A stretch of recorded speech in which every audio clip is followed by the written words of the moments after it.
సడన్గా ట్రంప్ మళ్ళొక పిడిగేశాడు $1,00,000 సరే కొన్ని ఫస్ట్‌లో చాలా భయపడ్డారు మన వాళ్ళు. ఎంత టెన్షన్ పడ్డారంటే అనారోగ్యంతో ఉన్న అమ్మానాన్నలను వదిలేసి, కుటుంబాలను వదిలేసి, పనులు మధ్యలో వదిలేసి ఒక్కొక్క టికెట్ 8, 9 లక్షలు పెట్టుకొని కొనుక్కొనే వెనక్కెళ్ళిన పరిస్థితి. చాలా దారుణమైన పరిస్థితి. ఏం జరుగుతుంది సార్ అసలు అమెరికాలో? మన వాళ్ళ మీద ఏమైనా కక్ష కట్టాడా ట్రంపు? ఇప్పుడు ఫస్ట్ ఆ $1,00,000 ఇష్యూ ఏదైతే తను ప్రొక్లమేషన్ తీసుకున్నారో చాలా ఎంప్లాయర్స్ యూనియన్స్ కేసులు వేశారు కోర్టులలో. అది నడుస్తుంది, ఇంకా దానికి ఏం డిసిషన్ రాలేదు. మనం ఒకవేళ చూసుకుంటే గతంలో కూడా ట్రంప్ గారు అంతకుముందు ప్రెసిడెంట్ అయినప్పుడు చాలా ప్రొక్లమేషన్స్, చాలా ఎగ్జిక్యూటివ్ ఆర్డర్స్తో వచ్చారు. సో చాలా కేసులు వారి అడ్మినిస్ట్రేషన్ మీద వేశారు. అంటే ఎంప్లాయర్సే కానీ లేకపోతే సోషల్ ఆర్గనైజేషన్స్ ఏదన్నా ఇమిగ్రెంట్ సంఘాలు చేసినప్పుడు చాలా వాటికి కొట్టేశారు వారి ఎగ్జిక్యూటివ్ ఆర్డర్స్ని, అంటే చెల్లనేరదని. సో ఇది మామూలే యాక్చువల్గా చూసుకుంటే.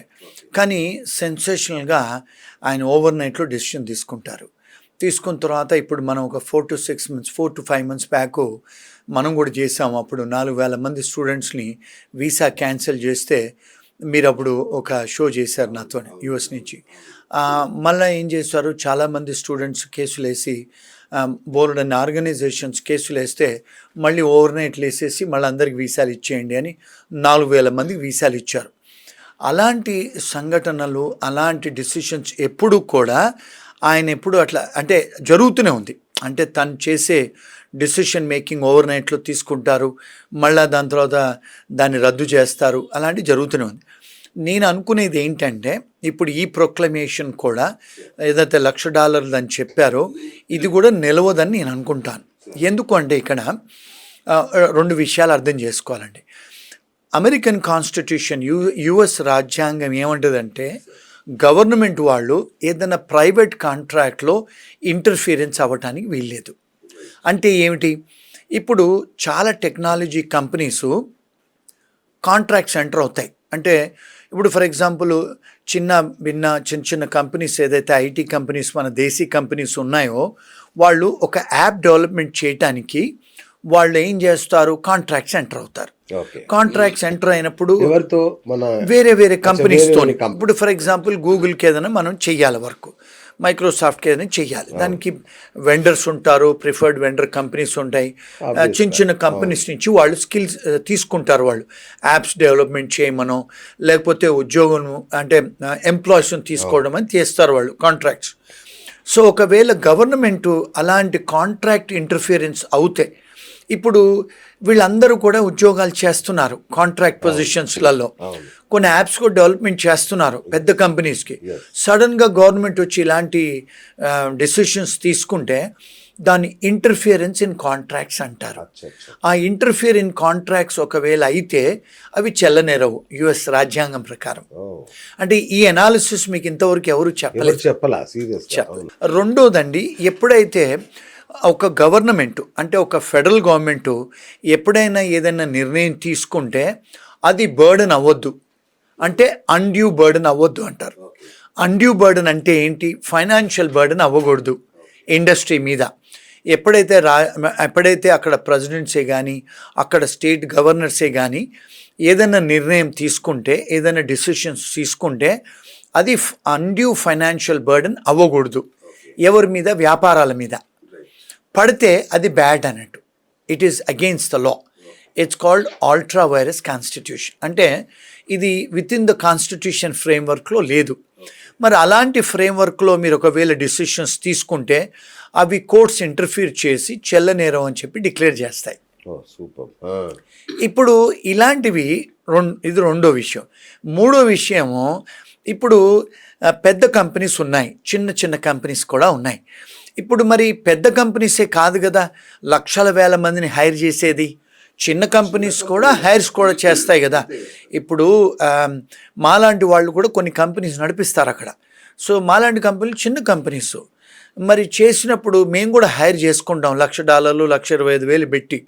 మరి మీరు చిన్న కంపెనీస్ మీరు $1,00,000 పెట్టి తీసుకురావాలి అంటే మరి అది బర్డన్సమ్ కదా చిన్న కంపెనీస్కి. చాలా బర్డెన్ కదా. మరి దాన్ని మీరు చిన్న కంపెనీస్ మీరు బర్డెన్ చేసినప్పుడు పెద్ద కంపెనీస్కి అలౌ చేసటం మరి equality of law, equal protection of law కాదు కదా. మీరు పెద్దవాళ్ళని ఒక విధంగా చూస్తున్నారు, చిన్నవాళ్ళని ఒక విధంగా చూస్తున్నారు. మరి ఇది డిస్క్రిమినేషన్ ఎఫెక్ట్ కదా. దేర్ ఇన్స్ ద మ్యాటర్. మరి నాలుగోది, ఫర్ ఎగ్జాంపుల్ ఇప్పుడు అక్కడ చదువుకుంటారు, అక్కడ వ్యాపారాలు పెట్టి డబ్బు ఖర్చు పెట్టి అక్కడ చదువుకొని అక్కడ ఉద్యోగాలు సంపాదిస్తారు. మరి ఉద్యోగాలు సంపాదించినప్పుడు ఫస్ట్ టైం వచ్చినప్పుడు మీరు వాళ్ళ మీద $1,00,000 జీతం ఇవ్వండి, $1,00,000 మీరు ఒక ఫైన్ కాదు, ఇది ఒక ఫీ పేమెంట్ చేయండి అని ఒకవేళ పెట్టినప్పుడు ఇది అన్డ్యూ బర్డెన్ కదా. అంటే ఎంప్లాయీస్ మీద ఎంప్లాయర్స్ మీద మరి ఇది ఎకానమీగా ఎఫెక్ట్ అవుతుంది కదా. చాలామంది ఇమిగ్రెంట్స్ మీద బర్డెన్ అవుతుంది. ఇలాంటి ఏదైనా డిసిషన్స్ తీసుకుంటే సివిల్ రైట్స్ ప్రకారమే కానీ కాన్స్టిట్యూషన్ ప్రకారమే కానీ ఇవి చెల్లనేరవు. అవి చెల్లనేరనప్పుడు కోర్ట్స్కు వెళ్ళినప్పుడు, సుప్రీంకోర్టుకు వెళ్ళినా, హయ్యర్ కోర్ట్స్, ఫెడరల్ కోర్ట్స్కు వెళ్తే అవి చెల్లనేరవని వాళ్ళు డిక్లేర్ చేస్తారు కోర్ట్స్. సో ఇలాంటి డెఫినెట్గా జరిగాయి.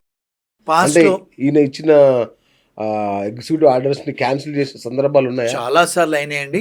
మొన్న 4-5 నెలల కింద కూడా వీసాలు రద్దు చేయమని చేసినప్పుడు కూడా చాలా కోర్ట్స్ స్టే ఇచ్చారు.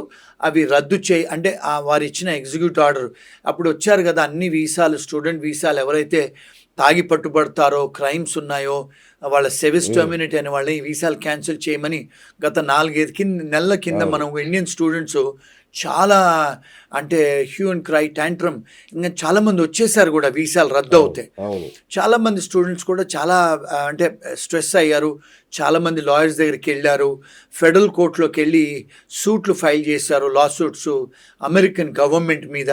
కొన్ని జడ్జిలు స్టే ఆర్డర్ ఇచ్చారు, చెల్లనేరం అని కూడా డిక్లేర్ చేశారు. ఇలాంటివి తరచుగా జరుగుతుంటాయి అమెరికాలో, ఎందుకంటే రూల్ ఆఫ్ లా అనేది ఉంది, ఎందుకంటే అవి చెల్లనేరవు కూడా. అంటే ఇది నా analysis. Sir as on today sir నాకు ఇంకొకటి క్లారిటీ ఇవ్వండి.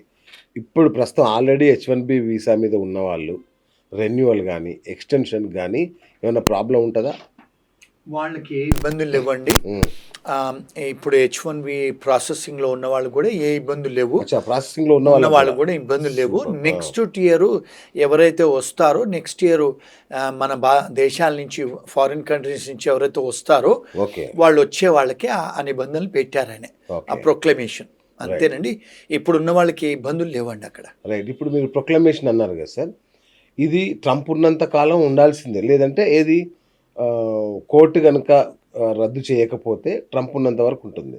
గవర్నమెంట్ మారాక వెళ్ళిపోతుందా, లేదంటే కంటిన్యూ అవుతుందా ఒకవేళ కోర్టులు అనుకూలంగా ఇవ్వలేదు తీర్పు? గుడ్ క్వశ్చన్ అండి. ఇప్పుడు మన దేశంలో కూడా ప్రైమ్ మినిస్టర్లు, చీఫ్ మినిస్టర్లు వచ్చినప్పుడు కొన్ని డెసిషన్స్ తీసుకుంటారు. ఫర్ ఎగ్జాంపుల్ ఇప్పుడు మనం ఆంధ్ర గవర్నమెంట్లో జగన్ గారు ఉన్నప్పుడు కొన్ని డెసిషన్ తీసుకున్నారు. ఏమని? అన్న క్యాంటీన్స్ అని క్లోజ్ చేయాలని. మరి వారు వెళ్ళిన తర్వాత మళ్ళీ చంద్రబాబు నాయుడు గారు వచ్చిన తర్వాత మళ్ళీ ఓపెన్ చేశారు కదండి. అదేవిధంగా ఎప్పుడైతే గవర్నమెంట్ మారుతుందో, గవర్నమెంట్ పాలసీస్ మారుతాయి, డెసిషన్స్ మారుతాయి, వాళ్ళు అవి ఓవర్ రూల్ చేసి మళ్ళీ కొత్త ప్రొక్లమేషన్స్, కొత్త ఎగ్జిక్యూటివ్ ఆర్డర్స్తో వస్తాయి. ఇప్పుడు అమెరికాలో చూస్తే బైడెన్ గారు చేసిన డెసిషన్స్ అన్నీ రద్దు చేసి అవన్నీ ఓవర్టర్న్ చేసి కొత్త ప్రొక్లమేషన్స్తోని, కొత్త ఎగ్జిక్యూటివ్ ఆర్డర్స్తోని ట్రంప్ గారు వస్తున్నారు. అంటే ప్రతి గవర్నమెంట్ మారినప్పుడు, వాళ్ళ అడ్మినిస్ట్రేషన్ మారినప్పుడు పాలసీస్ చేంజ్ అవుతాయండి.